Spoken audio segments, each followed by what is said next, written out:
جنتی دیہاتی ایک لمبے قد کا آدمی مسجد نبوی میں داخل ہوا۔ اس وقت نبی اکرم صلی اللہ علیہ وسلم مسجد میں تشریف فرما تھے۔ حضرت عمر فاروق، طلحہ بن عبیداللہ، انس بن مالک اور کئی دوسرے جلیل القدر صحابہ آپ کے پاس موجود تھے۔ اس کا رنگ گورا تھا، بال سیاہ تھے۔ وہ اپنی ہونٹی کی مہار تھامے رواں دواں مسجد میں گھس آیا۔ اس نے ہونٹی کو ایک کونے میں بٹھایا اور خود نبی اکرم صلی اللہ علیہ وسلم کی مجلس کے قریب پہنچ کر بلند آواز میں پوچھا، آپ حضرات میں سے ابن عبد المطلب کون ہیں؟ نبی اکرم صلی اللہ علیہ وسلم نے ارشاد فرمایا، میں ہوں ابن عبد المطلب، فرمائیے۔ اب اس نے پوچھا، محمد آپ ہی کا نام ہے؟ ہاں میرا ہی نام ہے۔ اب اس نے کہا، تب پھر سنیے، میں ایک دیہاتی آدمی ہوں، آپ سے کچھ باتیں پوچھنے آیا ہوں۔ آپ میری زبان کی تیزی سے ناراض تو نہیں ہوں گے؟ نبی اکرم صلی اللہ علیہ وسلم مسکرائے اور فرمایا، نہیں، تمہیں جو پوچھنا ہو بے تکلفی سے پوچھو، میں ہرگز ناراض نہیں ہوں گا۔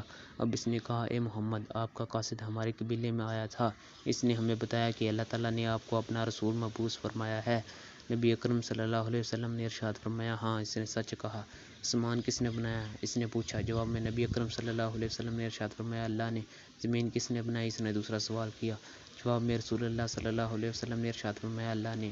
ان پہاڑوں کو کس نے قائم کیا اور ان میں انواع و اقسام کی چیزیں کس نے بنائی؟ اس نے پوچھا۔ رسول کریم صلی اللہ علیہ وسلم نے ارشاد فرمایا، اللہ نے۔ اب اس نے کہا، اسی اللہ کی قسم جس نے آسمان اور زمین بنائے، ان پہاڑوں کو قائم کیا، کیا واقعی اللہ نے آپ کو اپنا پیغمبر بنا کر بھیجا ہے؟ حضور نبی کریم صلی اللہ علیہ وسلم نے ارشاد فرمایا، ہاں۔ یہ سن کر اس نے کہا، آپ کے قاصد نے ہمیں یہ بھی بتایا ہے کہ رات دن میں ہمارے لیے 5 نمازیں پڑھنا فرض ہے۔ آپ نے ارشاد فرمایا، اس نے سچ کہا۔ کیا واقعی اللہ تعالیٰ نے آپ کو ان نمازوں کا حکم دیا ہے؟ اس نے پھر پوچھا۔ جواب میں آپ نے فرمایا، ہاں۔ آپ کے قاصد نے ہمیں یہ بھی کہا کہ سال میں ایک بار اپنے مال کی زکوٰۃ دینی چاہیے۔ رسول اللہ صلی اللہ علیہ وسلم نے ارشاد فرمایا، اس نے یہ بھی سچ کہا۔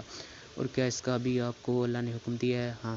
وہ پھر بولا، آپ کے قاصد نے ہمیں ہر سال رمضان کا پورا مہینہ روزہ رکھنے کا حکم دیا ہے۔ اسی طرح انہوں نے حکم دیا ہے کہ جس میں طاقت ہو اس پر زندگی میں ایک بار بیت اللہ کا حج فرض ہے۔ کیا آپ نے ان سے کھلوایا ہے اور کیا اللہ نے آپ کو اس کا حکم دیا ہے؟ جواب میں آپ نے فرمایا، یہی بات ہے۔ اب اس نے درخواست کی کہ اسے کلمہ پڑھایا جائے، چنانچہ اس نے کلمہ شہادت پڑھا، پھر بولا، اے اللہ کے رسول، میری قوم نے مجھے اپنا قاصد بنا کر آپ کی خدمت میں بھیجا ہے۔ میرا نام زمان بن ثعلبہ ہے، میں بنو سعید بن بکر کا بھائی ہوں۔ اس ذات کی قسم جس نے آپ کو نبی بنا کر بھیجا ہے، جن باتوں کا آپ نے حکم دیا، میں ان میں نہ کمی کروں گا نہ اضافہ۔ یہ کہہ کر انہوں نے نہایت ادب سے سلام کیا اور چل دیے۔ اس موقع پر رحمت عالم صلی اللہ علیہ وسلم نے ارشاد فرمایا، اگر اس شخص نے سچ کہا ہے تو یہ ضرور جنت میں جائے گا۔ زمام بن ثعلبہ بہت خوبصورت تھے، اپنے قبیلے کے عقل مند آدمیوں میں شمار ہوتے تھے، بنو سعد کے رئیسوں میں سے تھے بھی نیک فطرت۔ جس زمانے میں سارا عرب طرح طرح کی برائیوں میں مبتلا تھا، یہ اس وقت بھی ان برائیوں سے بچتے تھے۔ صلح حدیبیہ کے بعد آپ نے دین کی اشاعت کے لیے اپنے صحابہ کو روانہ فرمایا۔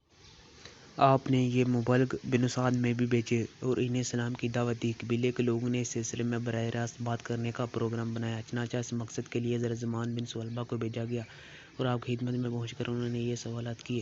ایسی روایات بھی ملتی ہیں کہ آپ رسول اللہ صلی اللہ علیہ وسلم کی خدمت میں پہنچنے سے پہلے ایمان لا چکے تھے۔ آپ کے سوالات سن کر یا کسی اور موقع پر رسول اللہ صلی اللہ علیہ وسلم نے آپ کے بارے میں ارشاد فرمایا، زمام عقل مند آدمی ہیں۔ آپ غور فرمائیں، جس شخص کے بارے میں رسول اللہ صلی اللہ علیہ وسلم فرما دیں کہ عقل مند آدمی ہے، ان کی دانائی میں کون شک کر سکتا ہے؟ چنانچہ حضرت عمر نے ان کے بارے میں فرمایا، میں نے زمام سے بہتر اور اچھے انداز میں گفتگو کرنے والا کوئی نہیں دیکھا۔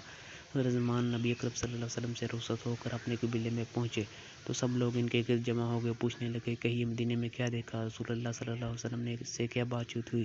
فوری طور پر ان کے منہ سے یہ الفاظ نکلے، لات و عزا ذلیل و خوار ہوں، ان کا برا ہو۔ اپنے بتوں کے بارے میں یہ الفاظ سن کر بنو سعد کانپ گئے، کیوں ایسے الفاظ منہ سے نکالنا ان کے نزدیک تباہی اور بربادی کو دعوت دینے کے برابر تھا۔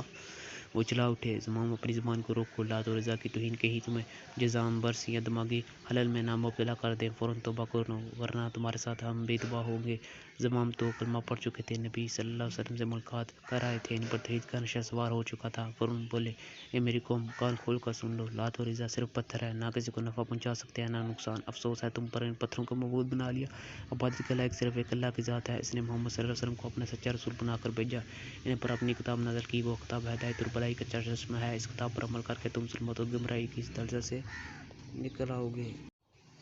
جس میں تم گلے گلے تک دنسے ہوئے ہو۔ میں نے سچائی جان لی، میں شہادت دیتا ہوں کہ اللہ کے سوا کوئی معبود نہیں اور محمد صلی اللہ علیہ وسلم اس کے بندے اور رسول ہیں۔ میرا کہنا مانو، فوراً اللہ اور اس کے رسول پر مان لیا ہو، اسی میں تمہاری بھلائی ہے، ورنہ تباہ و برباد ہو جاؤ گے۔ میں نے اللہ کے رسول سے وہ تمام باتیں پوچھ لی ہیں جن پر تمہیں عمل کرنا ہے، اور وہ باتیں بھی معلوم کر لی ہیں جن سے تمہیں بچنا ہے۔ حضرت زمام کی تقریر ایسی پر اثر تھی کہ ان کے دل نرم ہو گئے، شرک کے خلاف ان کے دلوں میں نفرت پیدا ہوگی۔ شام ہوتے ہوتے ان میں سے ایک بھی ایسا نہ بچا جو ایمان نہ لایا ہو۔ حقیقت میں حضرت زمان بن ثعلبہ کے حالات اس سے زیادہ نہیں ملتے۔ حضرت عبداللہ ابن عباس ان کے بارے میں فرمایا کرتے تھے، میں نے کسی قوم میں زمام سے بہتر کوئی شخص نہیں پایا، اللہ کی ان پر رحمتیں ہوں۔ اس طرح کی مزید ویڈیو حاصل کرنے کے لیے ہمارے چینل کو سبسکرائب لازمی کریں۔